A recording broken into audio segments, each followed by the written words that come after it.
What is up, y'all? It is Barack Lesnar of Barack Lesnar Hoops, and I was going to make a quick video.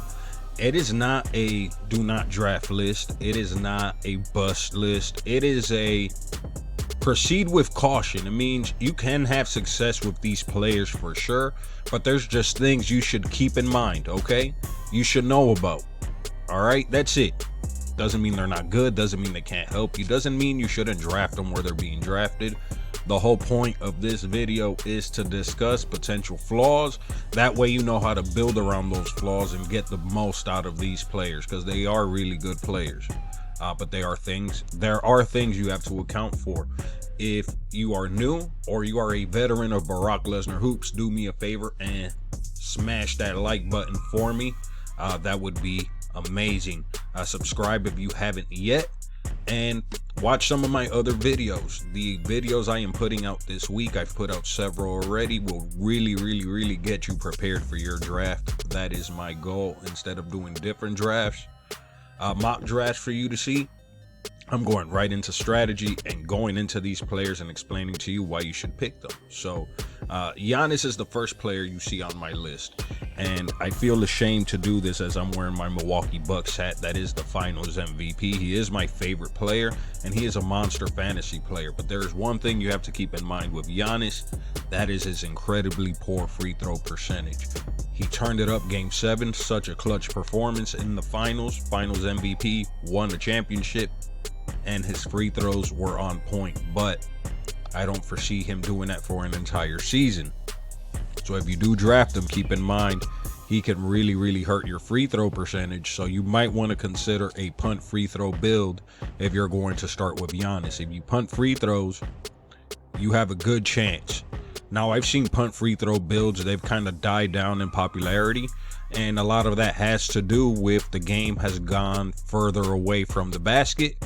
So now bigs are hitting threes and they're further away from the basket, so double doubles aren't really happening to the same degree they could in the past with unskilled players, because if you're not shooting threes, you're not out there, and if you're shooting threes, chances are you're maybe getting 7 or 8 rebounds.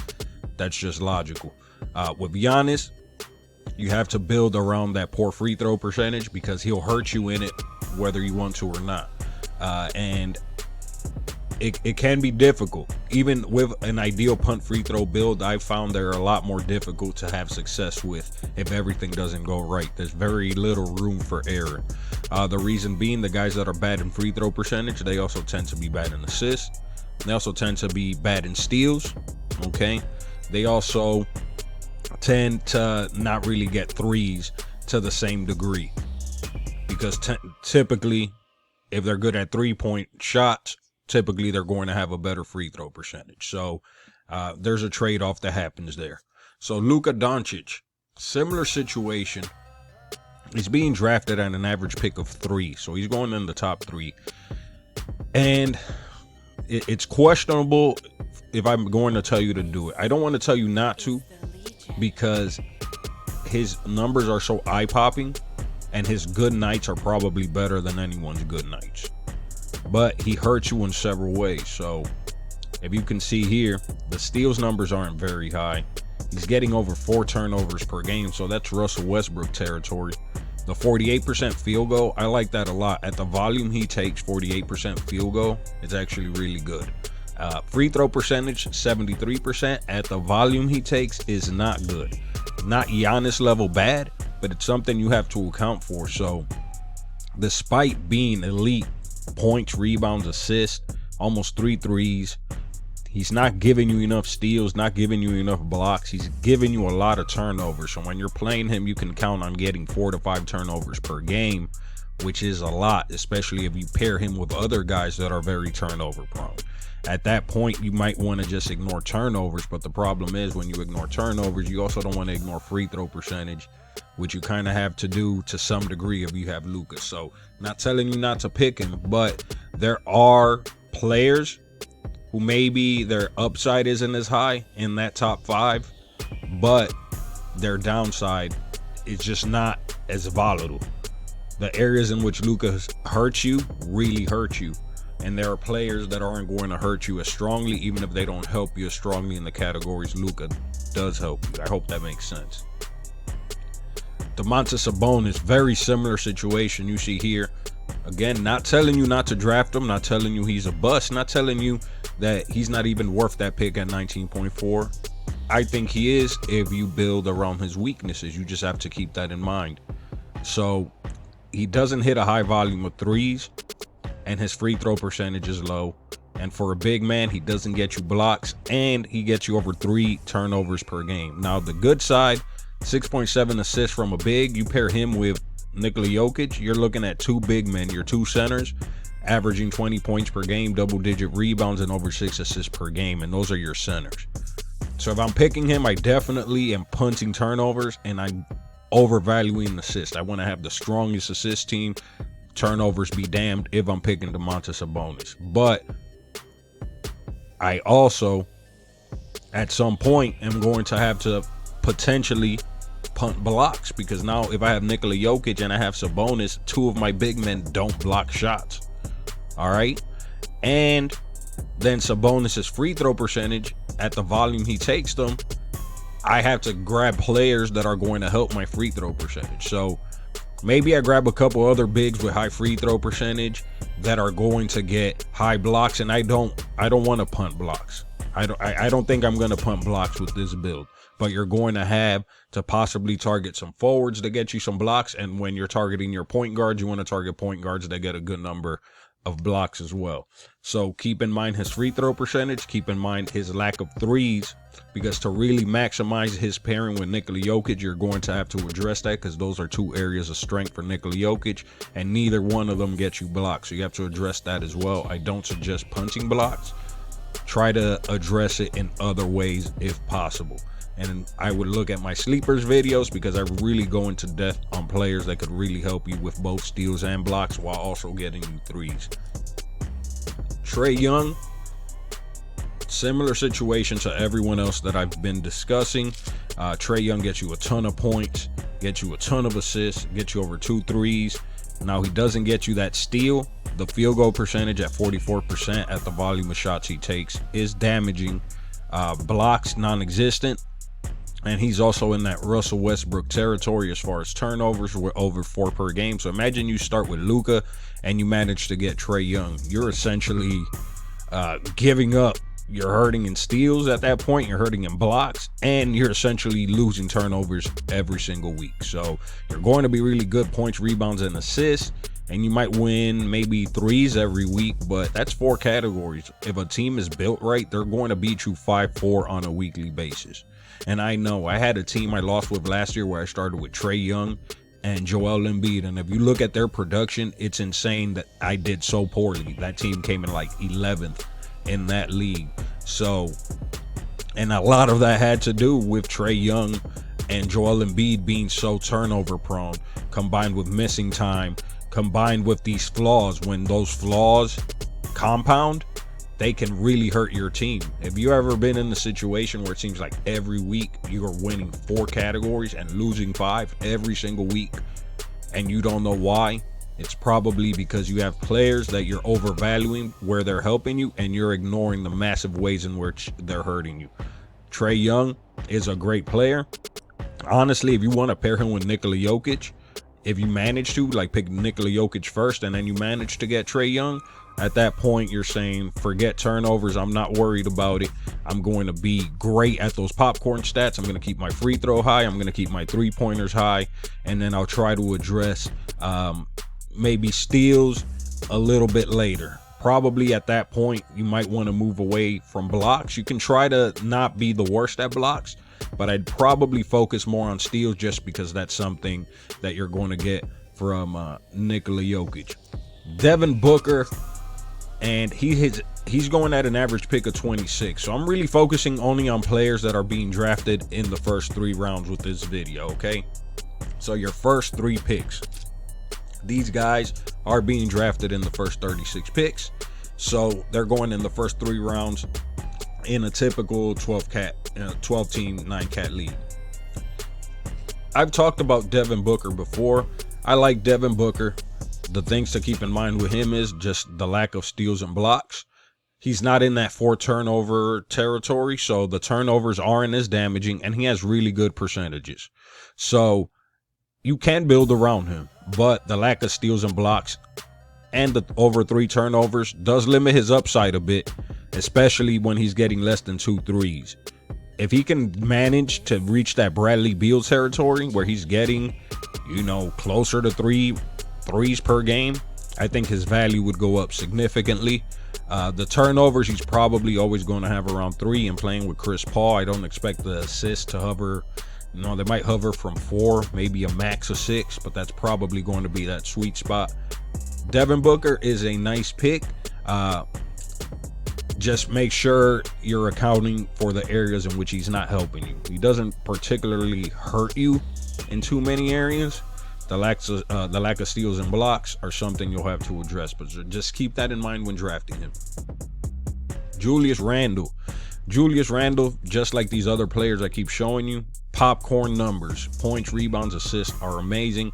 The 3-pointers, 2.3 for a big man is really nice, but here we go again, another big man that gets you no blocks. So maybe in a situation, I managed to grab Nikola Jokic, Domantas Sabonis, and Julius Randle. Those are my top 3 bigs. In that situation, I'm probably punting turnovers, and I'm probably punting blocks, and I need all the rest of my players to average at least 1.1 steals per game, because now you get some with Sabonis, but really at blocks, if I grab 3 centers that don't get blocks, I'm probably not going to catch up, and if I try to catch up, I'm going to hurt myself in other areas.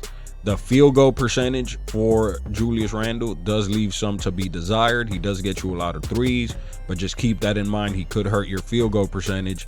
So field goal percentage might end up being another category that you end up hurting in, just because when he has a bad night, he takes a high volume of shots and he's shooting it at an average of 45%, which is average. The free throw percentage is decent, but also it's not good enough that you're really offsetting Domantas Sabonis hurting you in that area, but Nikola Jokic does help you there. So something to keep in mind. Very similar production to Domantas Sabonis. You're going to get more 3s with Julius Randle. So if we want to look here, and you can see for yourself how similar their production is.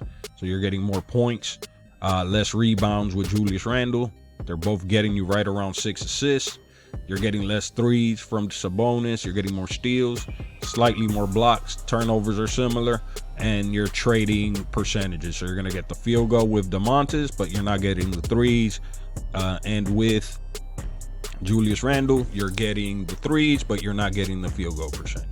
Rudy Gobert has had a really strong preseason so far, and he is always, you can count on him for 14 points, 12 to 13 rebounds. Last year we saw him get almost 3 blocks per game, which is really, really nice. Why am I naming him? Similar to Giannis, he hurts you in free throw percentage. He doesn't get you any 3s. He doesn't get you any steals, and he's really bad at assists. So those are several categories he's not helping you in, even though he's helping you in some major categories. So if I'm pairing him with Giannis, which makes a lot of sense at that point, I'm saying, all right, well, maybe I'm punting 3s, and maybe I'm punting free throw percentage at that point, and then I'm focusing on points, rebounds. I try to address assists in different ways later on, but I'm focusing on those rebounds. I'm punting free throw percentage, and I want to win field goal percentage every single week. And I'm going to try to protect my turnover just in case I can't be competitive enough in assists. So that's how I would build with Rudy Gobert. He's a great player, but you want to keep in mind, if you don't have the right build for him, his poor free throw percentage, his lack of 3s could end up in one of those situations where, again, you're losing every week 5-4. Your 4 categories, you're destroying everyone in, but you're losing the other 5, which doesn't really help you at the end of the day. So keep that in mind. Shai Gilgeous-Alexander, now his production is legitimate across the board. One of my favorite young players. I've liked him since he was a rookie. If you see there, high points, 5 rebounds, 6 assists per game, 2 3s per game. Production very similar to what you get from Devin Booker, actually, now that I'm looking at it. He's not getting you that steal, getting you close to, 0.7 blocks per game for a point guard eligible player. I'll take that. I like that. The turnovers, 3 when he's getting you 6 assists. That's okay. The field goal free throw percentage, he helps you there. So he helps you across the board. My concern is Oklahoma City has shown that they're doing what the 76ers were doing. They're just not marketing it. Trust the process. They're not doing what the 76ers were doing. Okay? They're doing it silently, but they are punching away the season. It still blows my mind they sat Al Horford instead of trading him so he could play for a team in the playoffs. They just outright sat him, traded him during the offseason. They have no interest in winning games, which means at the end of the season, when they're trying to be bad, Shai Gilgeous-Alexander is not going to play, which was what happened last year. They kept sitting him down with leg injuries and different ailments, but he ended up not helping you at the end of the season. And I don't see what talent Oklahoma City has that's going to lead to them being anything other than a lottery team. They're going all in on gathering picks, and when they're in pick gathering mode, they care about their win percentage. They want it to be low because that increases their odds at better picks, which means they don't want to play Shai Gilgeous-Alexander and lower their odds of picks when that's clearly what they're focused on. So if you pick him, keep in mind you may want to consider trading him come like January or February before they start sitting players. I'd trade him before the All-Star break, and you could get really good value for him from an owner that's not accounting for him missing that time. Zion Williamson, I have him on my list. He is on my do not draft list, so I'm recommending not drafting him. Average pick of 28.3. Similar to the other guys I've already mentioned to you, but he doesn't get you threes, not really getting you steals, not really getting you blocks. And the free throw percentage at the volume he's taking them, not very helpful. Now, if he got his free throw percentage, let's say to like 77%, I would value him a lot more. If he got the 3-pointers up some, I'd value him a lot more. But my other concern with Zion is his health. We've seen him, deal with health issues. He's dealing with a foot injury now. I'm pretty sure he's recovering from a broken foot. And we've also heard some rumors that he is not very happy with the New Orleans Pelicans. So I would be concerned at some point that we may see him mailing it in. He can help you if you're building around his flaws. So maybe somebody you'd pair with Giannis, just like I mentioned to you earlier with Rudy Gobert, except in this situation, he's not helping you with the blocks, but he is helping you with Giannis's assist. You're still not being competitive in threes. You're loading up on that heavy field goal percentage, and you're going to be pretty bad at free throw percentage if you're pairing him with Giannis. So I think that makes a sensible pairing along with some of the other guys I've mentioned. Chris Paul at an average pick of about 32. Chris Paul, when he's playing, Chris Paul, let me say, is one of my favorite point guards of all time. Probably my favorite point guard of all time. I was very disappointed.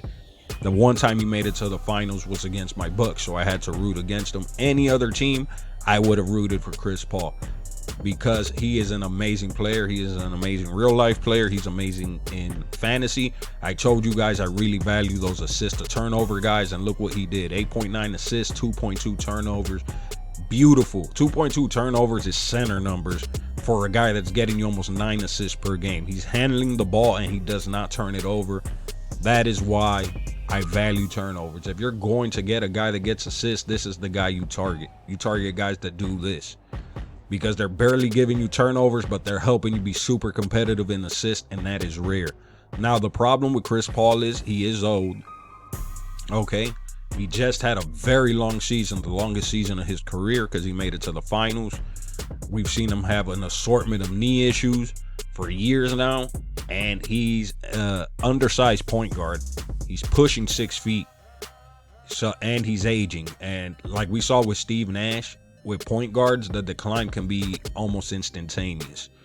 Like with Tim Duncan, his drop-off was instantaneous. I'm putting Chris Paul almost in that Tim Duncan territory, where every year you drafted him thinking this might be the year he drops off, but he would do well, and then one year he just tanked. Same thing with Dirk. When these guys start hitting their mid-30s, especially an undersized point guard, they start getting more hurt. They start losing explosiveness, athleticism, and it starts impacting them. Chris Paul lasts as long as he does because he has the highest IQ in the NBA by far. I will die on that hill that he has the highest IQ in the NBA. And every team he's been on has reflected that. He is one of the GOATs. I love Chris Paul. But if you draft him, keep in mind, there could be rest games for him, especially if the Suns are really competitive. You could see him resting a lot towards the end of the season. And they picked up Elfrid Payton. So I could see them trying to get Chris Paul rest during the season. So if you're drafting him around 31, he's projected 21. It's not a bad pick at all. But if you are picking him, you want to keep those things in mind. All right, so I'm gonna make a separate video, okay? I'm not gonna make it in this one. We're at 21 minutes, so we're gonna end here with this video, but I will be making a video where I discuss the fantasy playoff schedules so that we're drafting and we're keeping in mind the fantasy playoff schedule, because you want to load up on games. So if you're grabbing players that during the fantasy playoffs are playing more games that week, you're increasing your odds of winning by having more games played. It could hurt you early on in the season, because logically, if you're playing more games towards the end of the season, that means you're not playing as many in the beginning. So if you load up on guys that have a heavy second half schedule, you might suffer at times early on in the season. So you want to be patient and think of it as a wave that's going to come. You just have to be competitive enough to get to that point, okay? I hope this video was helpful for you. I think you could learn a lot from this breakdown. And again, I'm not telling you not to draft these players, just to be cautious in how you build around them. Like this video, subscribe, watch the recommended videos, and watch through my channel, because I have several strategy videos again to prepare you for your draft, because you're going to be number one. And if you were number one last year, or number two, or just had your best fantasy basketball season last year because of my advice, please leave me a comment below, because I love to hear that. Until next time, this is Barack Lesnar of Barack Lesnar Hoops. You have a wonderful day. Take care. I am going to put this offer out there to you guys. If you would like for me to draft your team for you, here's what we can do. Comment below. We will set up a Zoom chat. I will draft for you, okay? I will draft for you. I make no guarantees. I will use my expertise to draft you a good team, but I make no guarantees as far as the results. So if you're in a money league and you want to invest an additional $60, I will draft for you, okay? We will do a Zoom chat. I will screen share, and we will talk through everything, and I will get your support, and I will sell you on every move I'm doing. And if you don't feel comfortable, we can discuss that and figure out why. That service is $60. If you're interested in that, comment below and let me know. Or you can email me at thebaracklesnar@gmail.com. That's thebaracklesnar@gmail.com. $60. I will draft your team. And if you want help managing your team throughout the season, we can have that discussion as well. Send me an email with exactly what it is you're looking for. So if you watched up until this point and you're interested in that service, that is a service I am offering now. Go ahead, hit me up. We will schedule some time. Let me know when your draft is, and if the schedule works, you contact me. You send me my $60. I will draft you a quality team. All right, y'all.